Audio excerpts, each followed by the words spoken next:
AIMIM chief Asaduddin Owaisi जो है वह राजस्थान के दौरे पर है।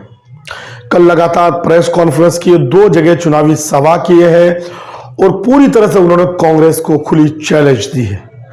बात विस्तार से करेंगे, उससे पहले आपसे गुजारिश करेंगे, नए दोस्त हैं, अगर आप मेरे चैनल को सब्सक्राइब नहीं किया तो पहले आप मेरे चैनल को सब्सक्राइब कर लीजिए, बेल आइकन को प्रेस कर दिए ताकि अगला वीडियो का नोटिफिकेशन आप तक पहुंचे। अगर आप मजलिस इत्तेहादुल मुस्लिमीन यानी AIMIM और असदुद्दीन ओवैसी साहब के चाहने वाले हैं तो दोस्तों 23 तारीख को यानी 23 नवंबर को राजस्थान के में विधानसभा चुनाव होना है।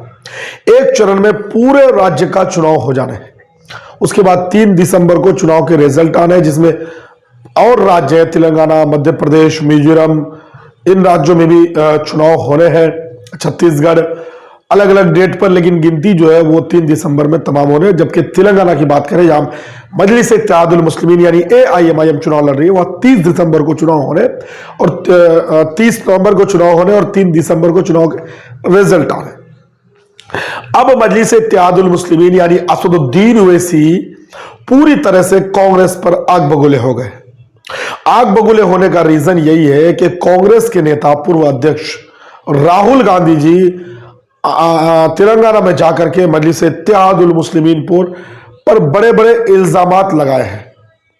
उन्होंने कहा कि MIM पार्टी जो है बीजेपी के इशारे पर काम करती है। MIM पार्टी कांग्रेस को हराने के लिए हर राज्य में जाकर चुनाव लड़ती है।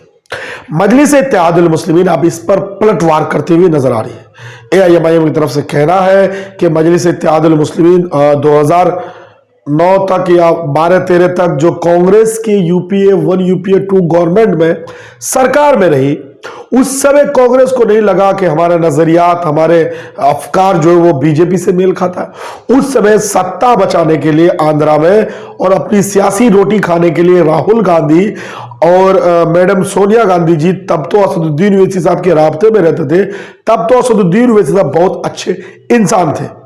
लेकिन अब जब उनकी सत्ता चली गई है, कुर्सी चली गई है, तो अपनी नाकामयाबी और नाअहली का ढेकड़ा जो है वो मजलिस पर फोड़ रहे हैं। ये बात मैं नहीं कह रहा हूं, ये बात असदुद्दीन ओवैसी साहब राजस्थान में जाकर के कह रहे।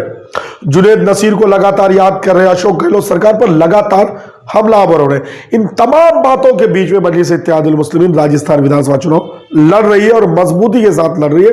अब इसके परिणाम क्या होंगे, रिजल्ट क्या आएंगे, तो आने के बाद पता चलेगा। लेकिन AIMIM राजस्थान विधानसभा चुनाव में किस्मत आजमा रही है, हाथ आजमा रही है।